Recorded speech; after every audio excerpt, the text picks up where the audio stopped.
What's up, guys? It's your boy, Mr Vinchh, and today we're gonna do some more reaction. And Giga dropped a video. I think it was like a day or two ago. And what better time than to react to the anime goat than now? So he did a best of anime 2024. So I just wanted to see what he had in the list and see if I agree with it. I love his videos, so I watch him pretty often when he drops. So and it takes forever to drop sometimes. So it's gonna be a fun one. Let's see what he got. 2024 has come and seemingly gone as soon as it began. It was certainly a busy year for global events, and I wouldn't blame you for just wanting to shut off the world and put on some anime. And thankfully, this year, anime came to play.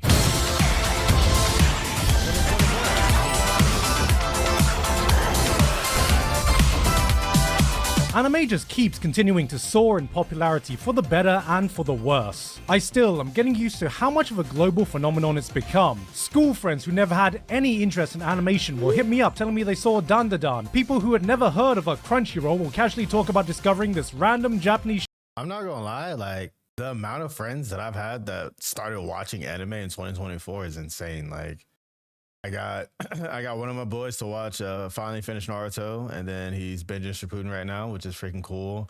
I got another one of my friends, his wife decided she wanted to get her daughter in anime, which is like my niece.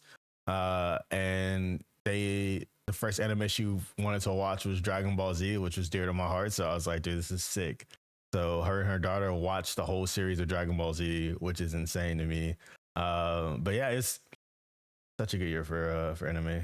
Show on Netflix. My parents watched anime this year. The idea of being a pure anime fan feels like it's slowly getting phased out as anime just becomes another part of pop culture. But for those of us who still wear that mantle, what else was happening this year? For about 2 weeks, our community became obsessed with Deers, with the release of a song you'd last about 10 seconds in before realizing, Ladies and gentlemen, I think my brain just committed suicide. After years of waiting, it looked like we were finally getting the first great Junji Ito adaptation. Uzumaki came out and smashed the curse by giving us an anime that did justice to his horrifying art. It was disturbing. It was unnerving. This is it. The run that's going to change everything. We're gonna do it! And there comes episode 2. Frieren became a cultural phenomenon, popularizing the phrase, "That's what Himmel the hero would have done." Inspiring people so much that someone quoted him after stopping a real knife attack, in a rare case of a Frieren fan doing something outside of posting Yubel's armpits. Demon Slayer laid the groundwork for its final arc by having his big bad Muzan take 5 business days to walk to his destination. Fans seem to be split on whether this scene was pure badassery or just over the top silly. I'm just saying, if they really wanted their villain to have unmatched aura, they should have just fully committed to the Bollywood way of introducing their characters.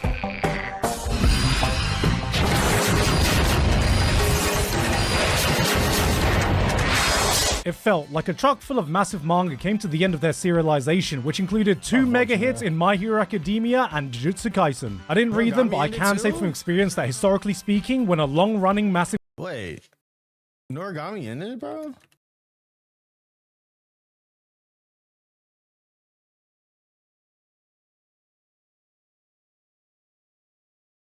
Where's the page?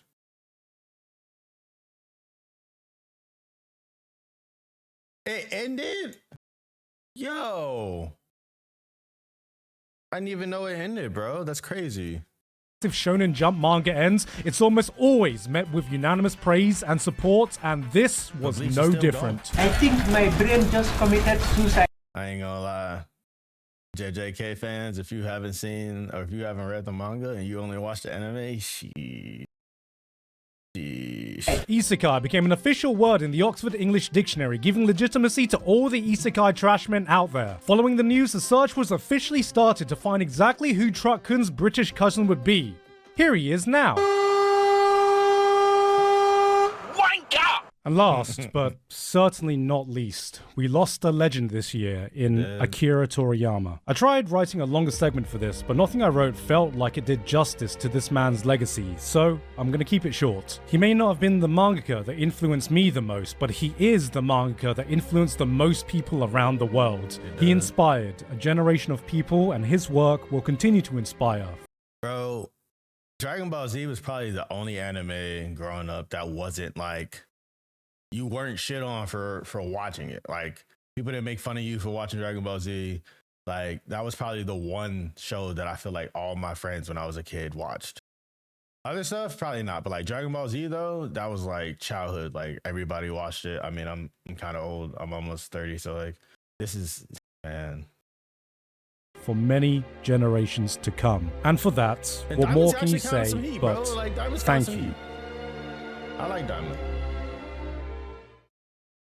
Honorable mentions, This what was you a got? weird year to try and distill down when If I've picking my seen it. best anime. To avoid any confusions, these videos aren't just meant to be a definitive shortlist of my favorites, but it's my favorites that I want to passionately share and talk about with you guys, and normally that's the vast majority. But it turns out that a lot of my favorite shows this year I don't have more than like 2 sentences to say, mainly because many of them have very recently been on previous year's list and they just continued doing what they were doing so well. So for the first time it felt right just to do some quick honorable mentions for the shows that helped define my year, even if I don't have much new to say. But before we get to that, I want to have a quick word about today's sponsor, Honkai Star Rail, a free-to-play sci-fi RPG from Hoyoverse with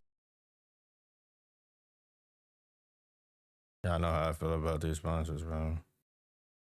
I don't care.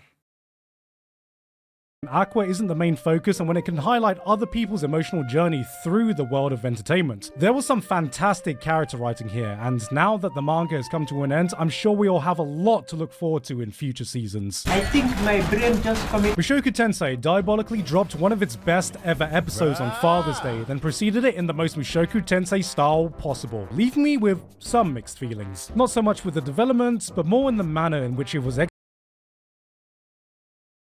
It turned into a fucking harem anime and whatever. executed. For a series that historically has had no problem spending as much time as it needs exploring the complexities of human emotions, this one felt a bit out of sync. I still enjoyed it, but for the first time it left a bitter aftertaste in my mouth, and I'm not talking about whatever Roxy's been drinking. It was a delight to see the wacky chemistry between the Konosuba cast has not gotten boring at all. Demon Slayer was a 10 out of 10.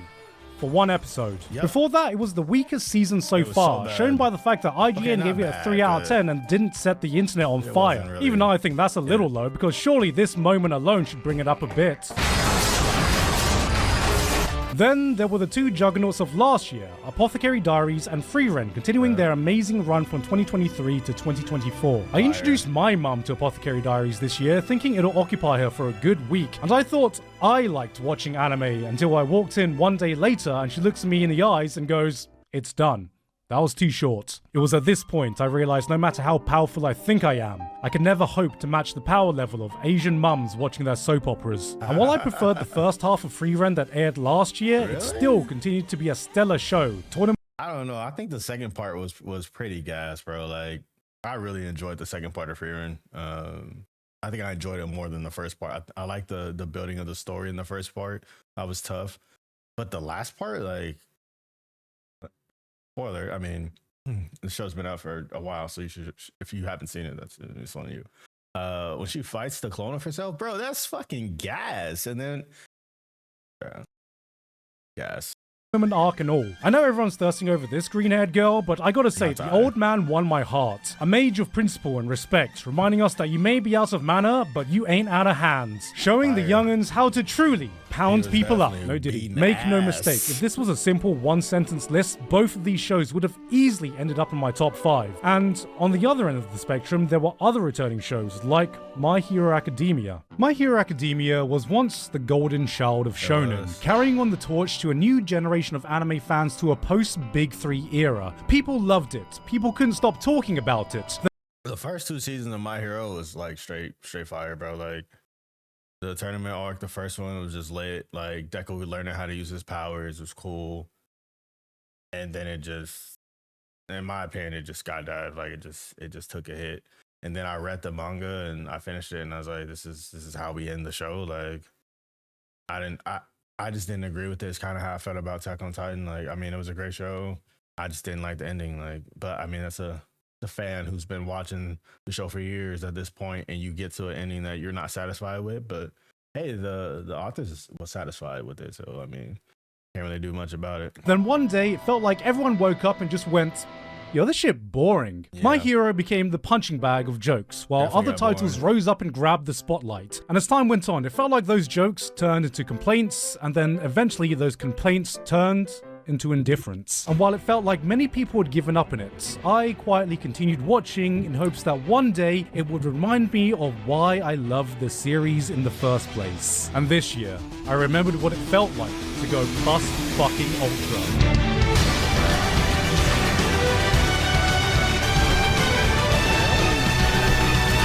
That kind of gave me goosebumps a little bit, actually. I'm not even gonna lie. It feels like in the modern age of action shonen, a lot of us have forgotten the beating heart of what My Hero Academia truly excelled at. Its amazing attention to detail in its character writing and development. This is what has shined in these latest seasons, and on that playing field, only a few of its competitors can compete. However, if you come into this as another battle shonen anime, you can definitely feel it being left behind when compared to the plethora of modern action spectacles its contemporaries have been showing us. Take this fight. We have Fireman versus Ice Boy and friends. It's a one versus many brawl. Fireman blasts them with a super hot fire, immediately rendering the team useless, and punches Ice Boy, but Ice Boy has a technique that neutralizes his fire, because, you know, he's actually half fire, half ice, and then punches Fireman. But then Fireman brings out fire that's even hotter than his previous fire, so Ice Boy brings out his ultimate technique, an even colder super duper ice punch. It was at this point I realized I'm not watching an active brawl.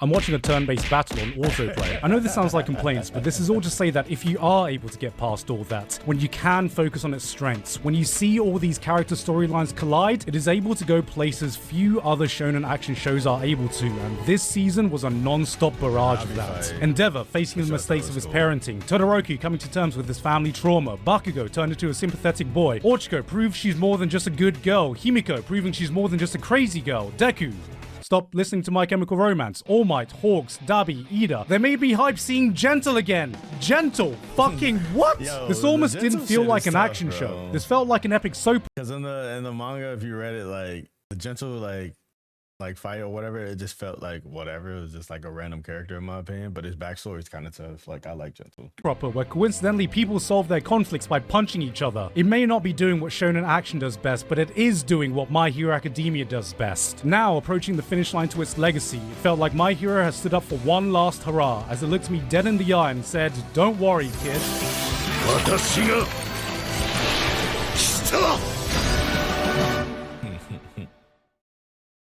Okay.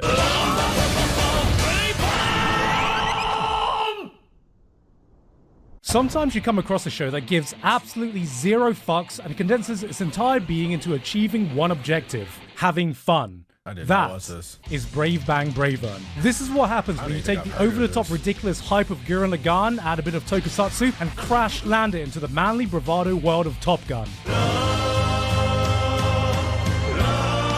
Then make it about as straight as it too. It is a non-stop, glorious celebration of the best parts you can find in the mecha genre, then throws logic out the window and amps everything up to 11. Cheesy speeches, fusion scenes, old school theme songs that will grow your beard 5 inches. It takes all of them, then proudly throws them in your face. Oh, what was that? Yes, because you know what? Subtext is for cowards. It doesn't care if you get it or not because it's here to do its own thing. If you ask, why does a mecha have a function where it plays its theme song and projects its own background screen? Why is the US military trying to waterboard a giant robot? Why does the protagonist have karaoke subtitles so he can nail the speech during heroic moments? It'll look at you dead in the eye and say, fuck you because this is Bravern. BRAVGWBGWBBWGGGGWBBW. What does that spell? It's a treat when you watch a show where you can tell every single person working on it was having a blast, and you get infected with that same joy. This is the shitpost of mecha, the YouTube poop of super robots. Forget a no bullshit show, this is an all bullshit show and is damn proud of it. It's a show that fully commits to hitting every single emotional beat it needs to, then takes one step back and laughs at itself. Come on, wake up! おお、こんな時だったのにお盛んだな。バカね、私たちもでしょ。If you're still unsure about the appeal of mecha, if you're unsure of what makes super robots great, give this one a watch. This isn't just a love letter to the mecha genre, this will make you fall in love with mecha.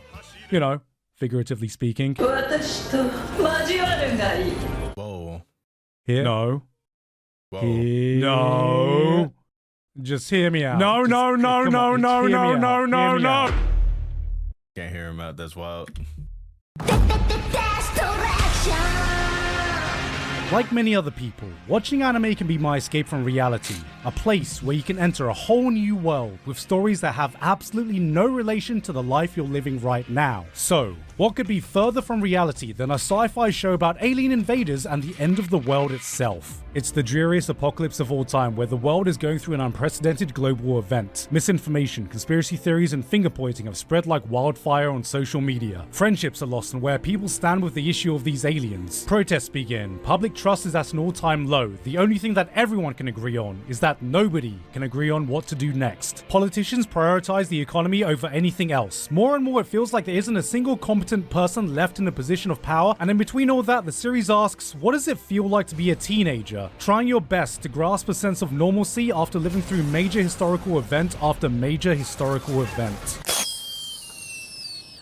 This was the realest anime of 2024. Dead Demons. What are these shows on? Are these on Crunchyroll? Like, bro, I haven't heard of the mech one. I haven't heard of this one. Like, are these some like gems that were just like not promoted a lot? Because I've not heard of these shows.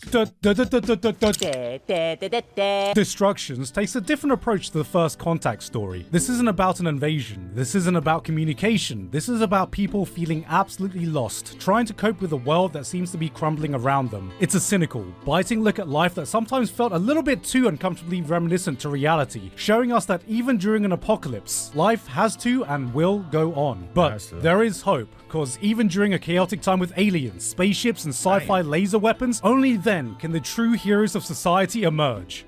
お前もそろそろしっかりしてほしいよ。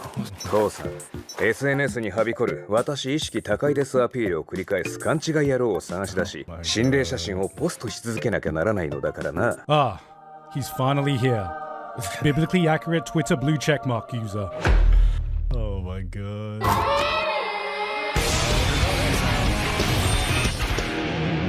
When the last season of ReZero came out, I looked like this. When the first season of ReZero came out, I looked like this. When ReZero was being written, I looked like this. It's insane to think that this show first blasting onto the scene, taking over the anime community, was over 8 years ago. I had a friend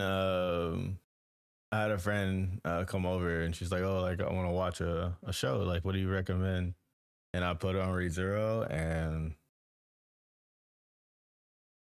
it's a great show to put somebody on, because there's so many questions to be asked, and there's so many things that people don't understand in the show. I love ReZero, man. It's one of my favorites. ReZero fans have been surviving eating at scraps, but this year we got the start of an all-you-can-eat buffet with its return. They brought everyone back for this one. Amelia, Krush, Felt, Anastasia, Priscilla, Subaru's newly acquired sassy Pokemon, Reinhardt, Julius, them, Let Me Solo Her, even Rem fans were eating this season. If you were one of the people that thought Season 2 was a little slow in plot progression, Season 3 went, don't worry, I hear you, and started off by dropping a nuke on itself. This was a no bullshit, non-stop barrage of chaos. When you thought the situation couldn't get any worse, it does. Just when Subaru learned to value his own life and make an oath not to rely on the return by death mechanic, this pushed that commitment to the absolute limit. One thing goes wrong, then two. Before he can even put out one fire, 10 more pop up. There reaches several parts where you think this is the point of no return, only for the series to hold and keep holding. Then it holds for another whole episode until you want to scream, please Subaru, there is no dishonor in typing FF15. This show has never been shy of introducing wacky, eccentric villains, and yet even this season had me going, good lord ReZero, as I jizz and breathe. Forget introducing one villain at a time, let's introduce them all from the entire spectrum of crazy and deranged to others so despicable, I genuinely hope every time he pees it goes off in 2 streams and they We hate this character. We hate him. both missed the toilet. They were introducing so many surprise villains, I was expecting one of the episodes to end like, I was completely wrong, wasn't I? I had the dates wrong. All this time. Did he come on out? Yo.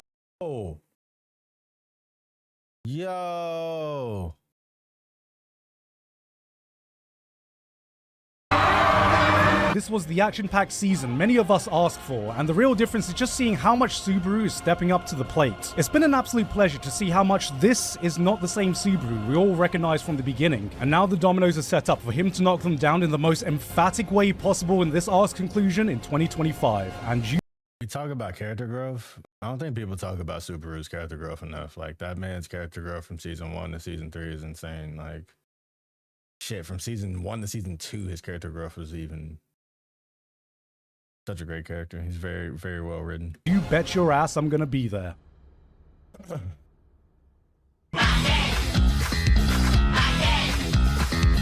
In the world of anime, there is no place more brutal, more cutthroat, more bloody than the romance genre. Girls duke it out in the battlefield of the protagonist's heart. Tears are shed, hearts are broken, blood, protein is spilled. But as we all know, there can only be 1, 2, 100, 0 winners, while the losers are there just left to rot. But this year, too many losing heroines saw all that and went, you know, just because a girl lost doesn't mean she wasn't best girl in the show. And anime girls with short blue hair deserve to be the main heroine for once. And cute tomboys and awkwardly shy chicks deserve their time in the spotlight too. And I want a little sister who's way too overprotective and calls me your Nii-chan because I love my little sisters. Yeah, no. Too many losing heroines was the answer to all of that. It looked at romance anime and said, I'm tired of this single elimination bullshit. Where the hell is my losers bracket? And losers is all we see. 1, 2, 3 girls, all rejected by the man they love, coming together to form enough copium to rival the average Man United fan. We've seen romance anime where a girl loses, accepts her defeat, and that's the end of it. But this asked, what kind of reaction do we get after that point? Yahoo! This was the greatest hits montage of the saddest and funniest coping mechanisms people can find themselves when they're just in their lowest points. It's messy, it's emotional, it's sometimes just hilariously pathetic, and in between all of them is the victim of their non-consensual trauma dump. When I first saw this setup, I thought I had the show all figured out. Oh, here we go again. A laid-back, reserved guy paired with some loud, energetic, Genki anime girl. Wow, that's a trope I've never seen before. But as you watch, it doesn't play out how you think. The trigger never gets pulled, the patented anime blush scene never happens, and all we're left with is a guy forming a real friendship by just letting these girls feel like they don't have to deal with all of this alone. Too Many Losing Heroines was a different kind of rom-com in a highly competitive year full of them. There's a genuine sense of community with the cast as you're able to laugh with them at their highest points and really feel for them at their lowest. It's a show that knows when to laugh at itself and when to take itself 100% seriously, selling you on all these emotions: anger, emptiness, denial, that knee-jerk conclusion that you just lack any self-worth, all in its 12-episode run. Losing Heroines was a different kind of rom-com in a highly competitive year full of them, and I say this as someone who's just not as interested in high school romance shows anymore. As a 34-year-old married man, there is just far less for me to relate to nowadays. Even if a show is decent, any school romance is going to have a hard time getting on my list. It can't just be good. It can't just be great. It's gotta be bloody fantastic.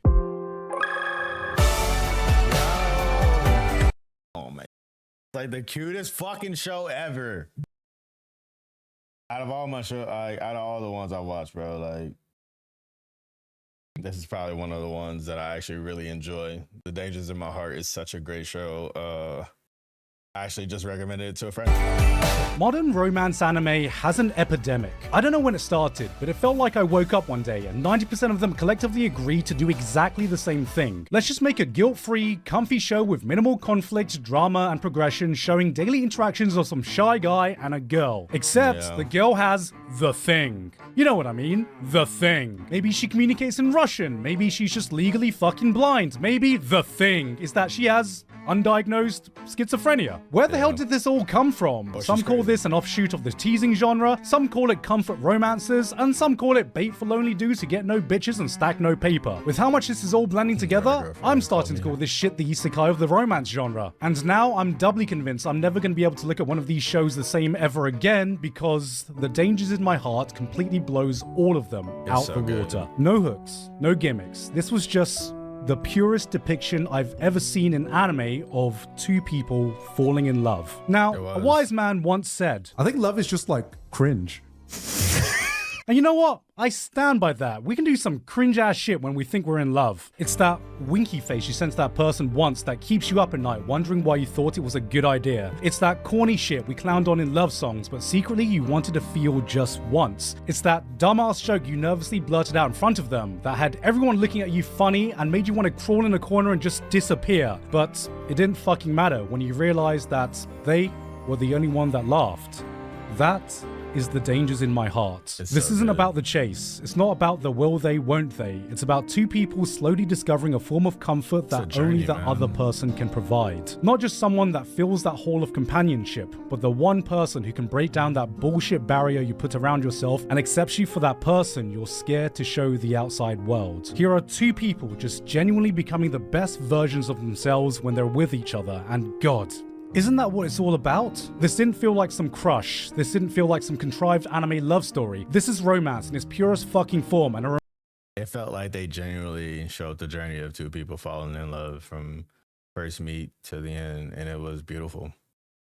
Like, if you like romance animes, I highly recommend The Dangers in My Heart. It is such a great anime. It's a love anime. It's a romance anime. So if you like romance and you like love, this one's it. A reminder of what falling in love should feel like. In the race of modern great romance anime, you've heard of Kaguya-sama Love is War? Well, get ready for Yamada-kun Love is Cringe. Love is cringe. Is crazy.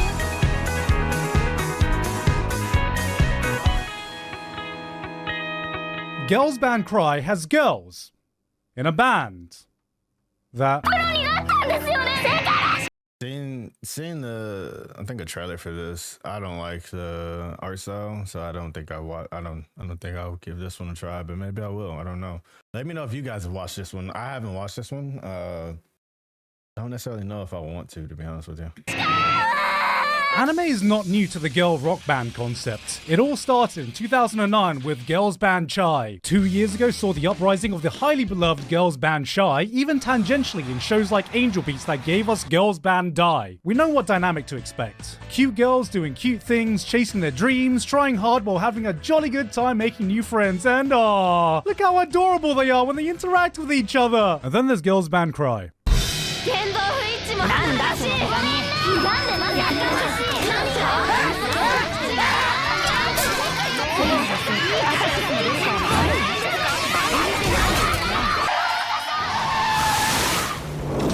These aren't your pristine, perfect idol girls. They argue, talk shit to each other, throw tantrums. Our main girl Nina has a public outburst, gets...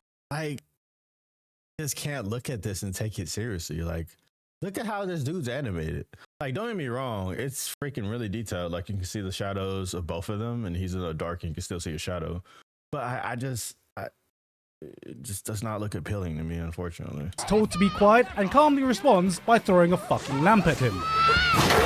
Nina is your average New Yorker, but it's this brutal honesty with each other that makes this show feel so real. Their friendship seems so genuine. The drama is not some cutesy nothing burger. Every person is carrying some trauma, a character flaw they live with. These girls act like girls. They can come off as childish, they can make naive decisions on their journey, and they, get this, do not get rewarded for it.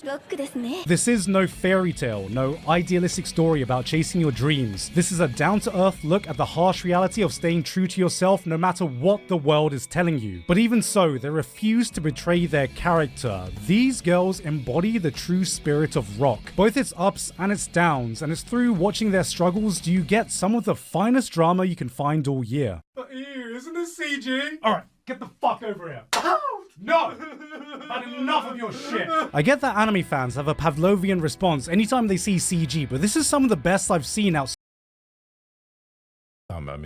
of Studio Orange. There's not a single moment where something interesting isn't happening in frame. Every movement adds so much character, micro-expressions that perfectly emphasize emotions, and concert scenes that bring the fucking hype to the fantastic music. Speaking of which, ooh, the piano. That piano.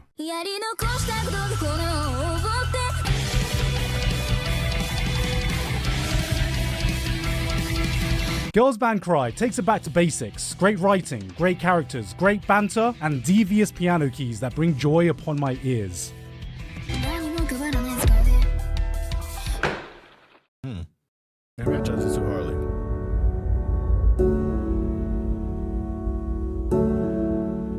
In this day and age, we've seen it all. Thrillers, gangster stories, pirates, ninjas, knights. It's so rare to see a concept that hasn't been done before. A story yet to be told. And Orb on the Movements of the Earth was all of...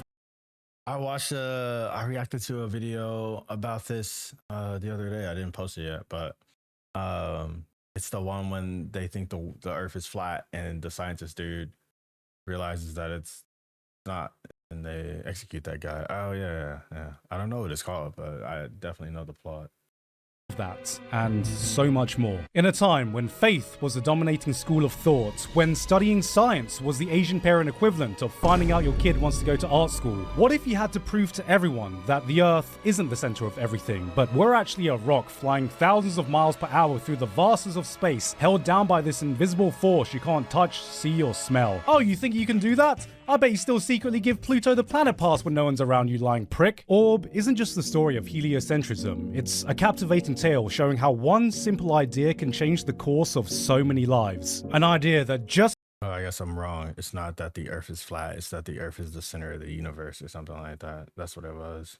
won't die no matter how many times you try to extinguish it. It passes from person to person, generation to generation. This story is a testament to the lengths people will go in the pursuit of truth, in the face of adversity, in the face of unimaginable pain. Nothing can cage humanity's desire to look at the universe and go, I understand it now. If Dr. Stone made scientists look cool, this is a full-on celebration of the scientific method. Because when the universe looks down at us and says, I will never reveal my secrets to you, humanity looks up and replies, fuck you, we're gonna try anyway. This is both the brutal reality and true beauty that comes in that pursuit of knowledge. How many people laid the groundwork of research and died just before a massive breakthrough? Are the real heroes of science the ones who come up with the correct ideas, or the ones who suffer the heartbreak of realizing they've dedicated their life work researching down the wrong path and yet still accept it, knowing that the next person will now know what not to do? It's the legacy of all these unsung heroes of science that Orb wants you to think about. This isn't about a life, but the lives of the people that give us the understanding of the world we have today. It never stops reminding us that through every great individual, every achievement, every giant leap humanity takes stands on the back of the work of the people that came before them. No matter what kind of old-fashioned archaic thinking that existed back then that could halt the progress of humanity.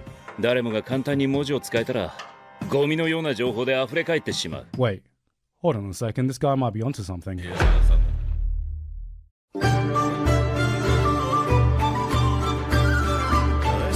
really felt like anime rediscovered its love for pure fantasy shows this year, with Frieren leading the charge with a tale that spoke straight to our souls. We laughed, we cried, and the community replied, damn, that's deep.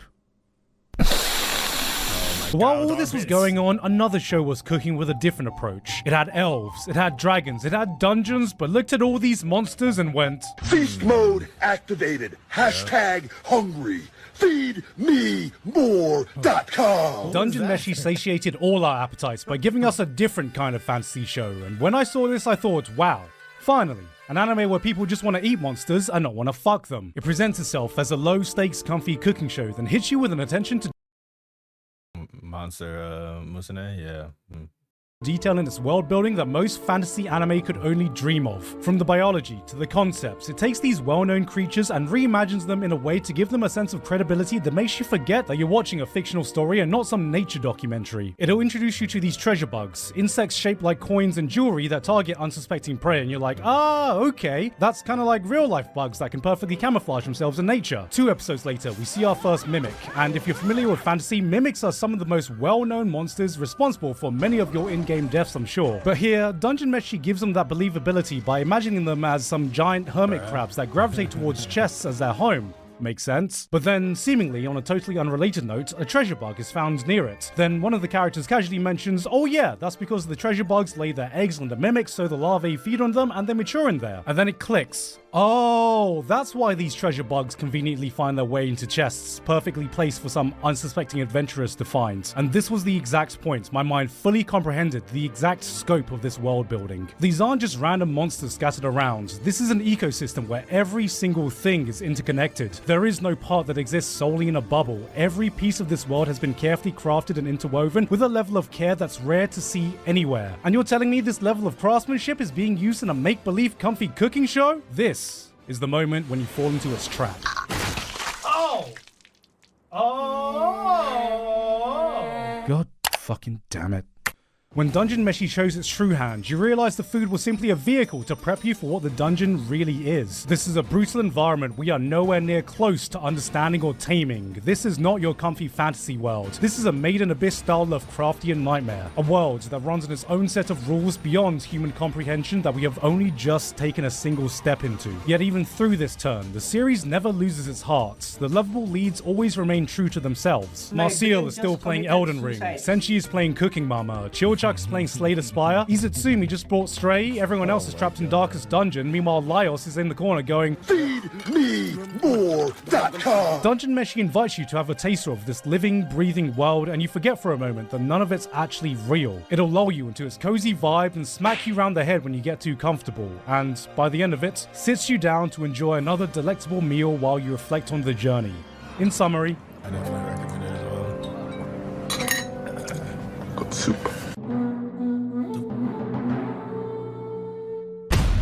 Number 2.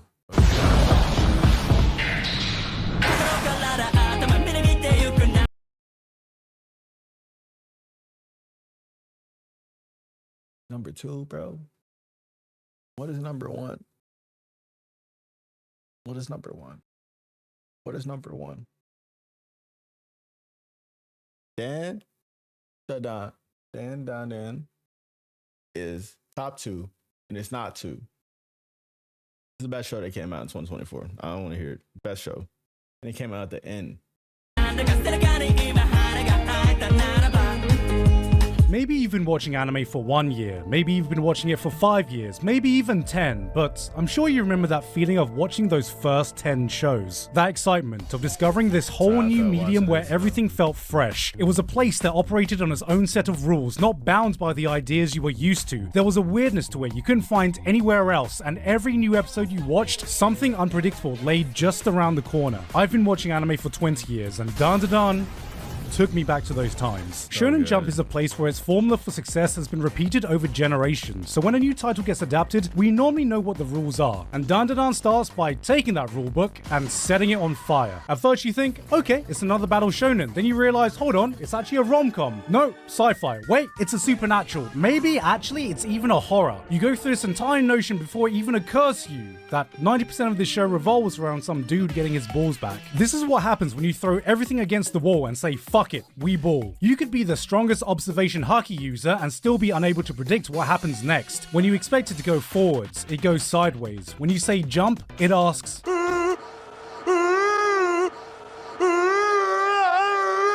it exudes this childish freedom of expression you forget how to do as an adult, and the most incredible thing is that somehow, someway, it is able to take all this chaos and keep everything cohesive. This is a show that can make you laugh, make you cry, make you hype, leave you in absolute awe in some of its most beautiful moments, all while staying true to its own special brand of weirdness. In the sanitized, safe, risk-free world of modern entertainment, watching this reminded me of the childish excitement I should feel when watching a new anime. And the only thing holding this from the top spot is that we've barely taken a step off the starting line. Okay, I can give you that. What's one then? What's one? You know, if I'm being super honest, I don't even like drawing manga. It's a pain in the butt. Then why do you draw, Fujino?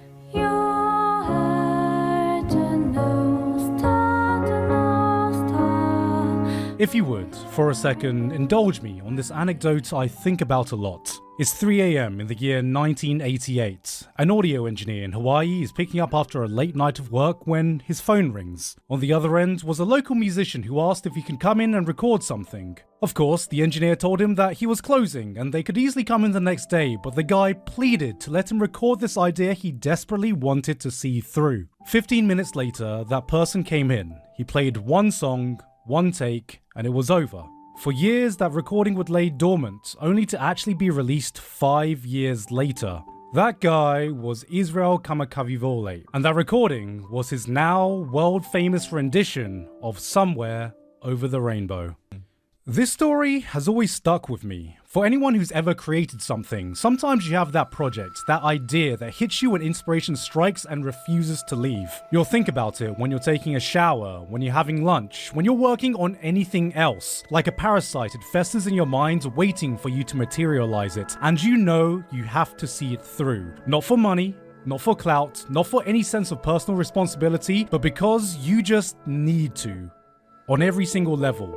That is the exact feeling I get when watching Look Back. A need to make, a need to create. Look Back was many things. It's a love letter to the creative process. It's an exploration to why people make art. It's a homage to some of the most tragic events that have happened in the industry, but more than that, there is this overwhelming sense of an author coming to terms with his own personal struggles, speaking directly through these characters. I kind of like the premise of it already. It's kind of fire. Kind of already makes me want to watch it. I've never even heard of it. That he's created. Coming from the mind that gave us Fire Punch and Chainsaw Man, this was a shockingly simple, soulful tale of two artists and their journey of creating for each other, creating for money, creating for pride, creating for themselves. This is a film that encapsulates the entire spectrum of emotions for anyone who's ever made anything, in a way only someone who's felt the depths of those feelings could portray. That excitement of finishing your first work, the struggle of knowing you can do better, that deep insecurity that you're just inadequate, the euphoric explosion of having your work recognized, the emptiness you feel when you've forgotten why you started this journey in the first place, and that moment when you doubt it all and ask, was it all worth it? In 1 hour, this film packs more emotional depth than most anime can fit in an entire season through simple, beautiful storytelling. It felt like a story that was made simply because someone needed to put it all out there. It's jam-packed full of the rawest human emotions, like you're watching somebody scream from their soul. Lines that feel so intimate, you're unsure if you're watching two characters talk to each other or a person having a conversation with themselves. This is the kind of personal story that's so rare to experience, and when I see someone laying themselves bare, it's hard for me not to be deeply moved. I've experienced this story 3 times now, and every time has given me something different. I read the manga and cried at the pure beauty of the storytelling and emotions on display. I watched this in theaters and cried experiencing this story again so perfectly brought to life. I put this on when it got its home release and cried feeling such a profound connection to what the creators must have felt when making this, and after every single time, without fail, it gave me a reminder of why the hell I'm doing what I'm doing right now. I'm sure some of you may think that putting a movie as my #1 anime this year feels like a cop-out, and yeah, it kind of is. I often try to make it a point to keep anime films and series separate. I've never put a movie in any of these rankings before, but no matter how much I reflected, no matter what other shows I put here, nothing else felt right. It had to be Look Back. Not because I wanted to give it exposure, not because of some review score, not because of any arbitrary qualifications. I put it here because, simply, I just needed to.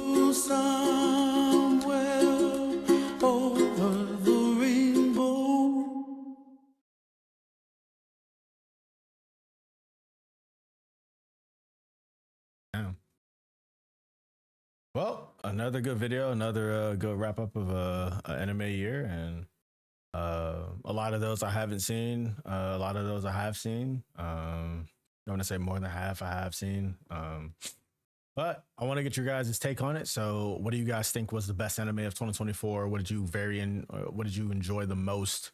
What did you guys like? And if you made it to this end of the video, as always, please, man, like the video. And comment down below what's your favorite anime of 2024 and what you're most excited for in 2025 and beyond. And then I'm Mr. Vinchh. I'll see you guys on the next one, man. Peace and love.